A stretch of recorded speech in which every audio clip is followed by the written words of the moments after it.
Are you ready to finally ditch low-paying freelance gigs and finally start getting paid what you deserve? Maybe you are caught in the low-paying client trap because you've used a platform like Upwork where it's basically a race to the bottom. Or maybe you're just an aspiring writer who is trapped in your 9-to-5. You're wondering how you can actually make this a living, whether or not you can take the leap, how it would work financially. Well, I'm here to tell you that by using LinkedIn to land high-paying clients, you can break out of the low-paying client trap. And then you can also get the assurance that when you do leave your 9-to-5, you are going to be making enough to make this work financially and replace your full-time W-2 income with full-time freelance income. So let's first talk about LinkedIn job search feature. You're going to head over here up to jobs, and LinkedIn's obviously, because it's a job platform, is going to have a lot of full-time roles, but people do actually post contract roles as well. So as you can see, I already at these Boolean search terms, Boolean search term I recommend you use, and then it will show you freelance copywriting contract roles.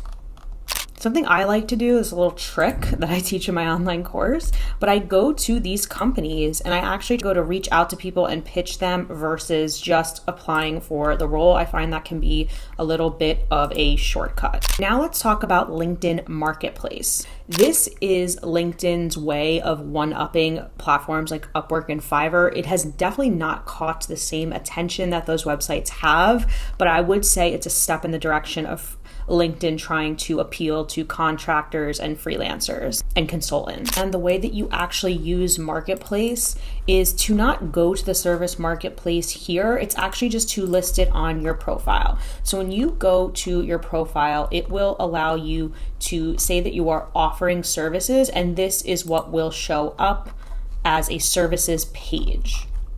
This allows you to offer these services. I found this testimonial really compelling. Someone posted on LinkedIn about how they got a new client through LinkedIn Services Marketplace.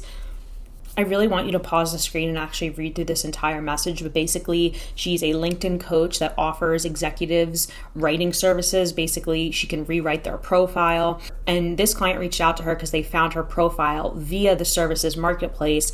And within 30 minutes of exchanging messages, they wound up sealing the deal. So she says in this post, anyone who is offering consulting or coaching services, don't forget to activate that providing services feature, because you'd be surprised how many opportunities can come your way. So I really like that, because this is just a matter of like turning on that feature to take advantage of that visibility. So don't forget to do that. Now, and the way that I use LinkedIn primarily is to use cold pitching via InMail and direct messaging. Cold pitching allows you to send personalized messages to your ideal clients, outlining how you can help them and starting profitable conversations right on this platform without having to track down email addresses and have a high bounce rate and all that stuff. Remember, you want to do this type of pitching correctly. You want to keep it short, you want to keep it relevant, and have it cut through all of the noise and all the other pitches out there. It's your opportunity to share with clients what sets you apart from other freelance writers. Now, I do take a deeper dive on the nuances of messaging on LinkedIn in the next video, but just hold on, let me introduce you to the third way to use this platform,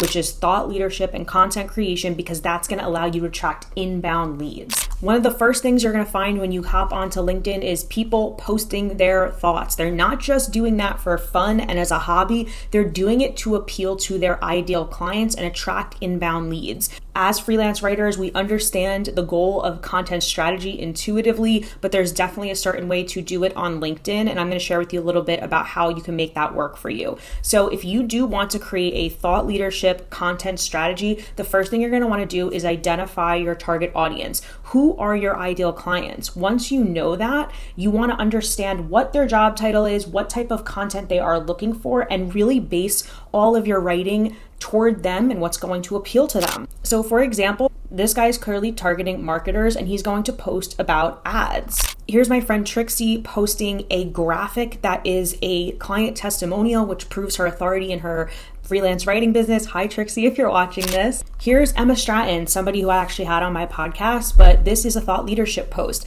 I am unemployable. That's what a business coach I worked with years ago told me. She was speaking to a room of 50 women entrepreneurs and looked at us and said, we're all unemployable. That's why we created our own businesses. Emma is actually a B2B content strategy consultant.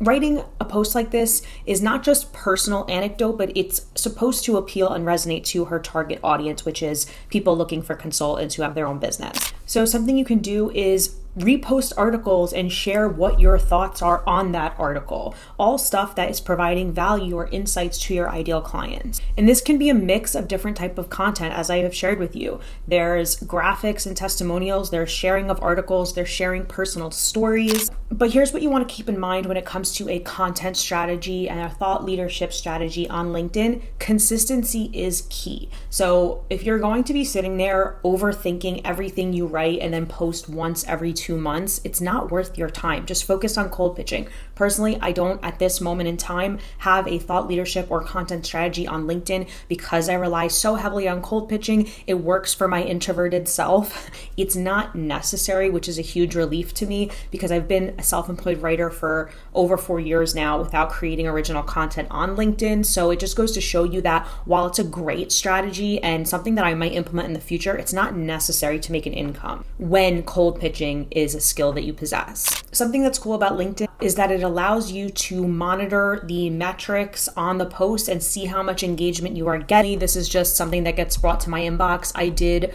post, but again, this is about my brand, paidcopywriter.com. I am not posting about my freelance writing business on LinkedIn. Maybe one day I will. It's just not necessary right now. So I think it's great because it definitely allows you to cold pitch less and definitely helps you generate those inbound leads a little faster. So it really is like a whole other video topic, but let's just focus on cold pitching because it is the most direct, the fastest way to get freelance writing clients. Now, if you've been watching this LinkedIn series, you know I recommend cold pitching as the most effective way to get in with those bucket list clients, to get your foot in the door, even if you have no experience. So it only makes sense that I'm going to teach you how to use cold pitching on LinkedIn so that you can finally build this freelance writing career you've been dreaming of. Make sure you go to that next video. I'm explaining everything.